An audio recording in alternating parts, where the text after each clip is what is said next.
মরে যাওয়া গাছ বেঁচে উঠেছে। শুনতে একটু অবাক হলেও এই যে এই গাছটা দেখছো, এটা হলো মালবেরি ফলের গাছ। শীতকালে পুরো পাতা ঝরে গাছটা ন্যাড়া হয়ে গেছিল, গরম পড়তেই দেখো কত সুন্দর পাতা বেরিয়েছে। আর এর সাথে এই টবের মধ্যে গাছটা অনেক দিন থেকেই বসানো ছিল, তাই আজকে ঠিক করলাম এই গাছটাকে এই বড় গ্রো ব্যাগের মধ্যে বসাবো। গ্রো ব্যাগ গুলো আমি কিন্তু অনলাইনে কিনেছিলাম। এই গ্রো ব্যাগের নিচে প্রথমে দিয়ে দেবো এই কার্ডবোর্ডের টুকরোগুলো, যাতে টবের যে জলটা সেটা কিন্তু ভালোভাবে যেন বেরিয়ে যায়। এর উপরে দেব সবজির খোসা, বা এই যে দেখছো এগুলো পদ্মের শিকড় আর পদ্মের যে পানাগুলো এগুলো ভালোভাবে প্রায় অর্ধেক গ্রো ব্যাগ ভরে দিয়েছে এই সারটার উপরে।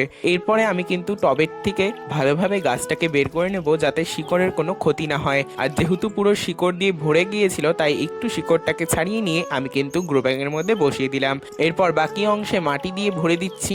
আর মাটিটা কিন্তু ভালোভাবে চেপে চেপে ভরতে হবে, যাতে কোনো হাওয়া বা কোনো রকম এয়ার বাবলস যেন। এইভাবেই আমি কিন্তু গাছটাকে বসিয়ে দিলাম। এবার দেব গাছে জল। তার আগে গাছটাকে কিন্তু ছাওয়ায় রাখতে হবে, যেহেতু গাছটাকে এখনই রিপোর্ট করেছি, এটা কিন্তু কড়া রোদে রাখলে যাবে না।